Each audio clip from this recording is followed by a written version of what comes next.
Yeah. Uh.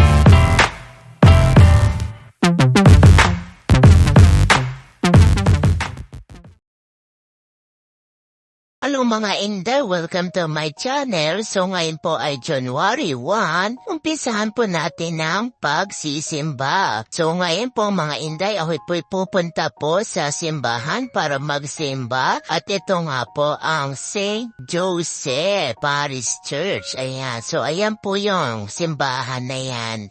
So, dyan po ako magsisimba. At ayan nga po, pumasok na po ako sa loob. Ayan. At syempre, ayan, upo ako sa ikalimang upuan. Ayan, hindi po sa pinakamaharap. At ayan po, nagumpisa na po ang misa. Ayan. So, makikita po natin. Ayan na po yung mga sakristan po natin. At ayan nga po. So, tumayo na po ako dahil nagumpisa na po. 1 hour later. At pagkatapos po nito, ako po ay nagtirik ng kandila. So, 2 kandila po yung tinirik ko po dyan. After that, bumili po ako ng sampagita. Gaya po ng ginagawa ko po noon. Ayan. At ayan nga po, pupunta po ako sa meeting place ng aking jowa para ako'y sunduin pa uwi. So, that's all mga Inday. Paalam!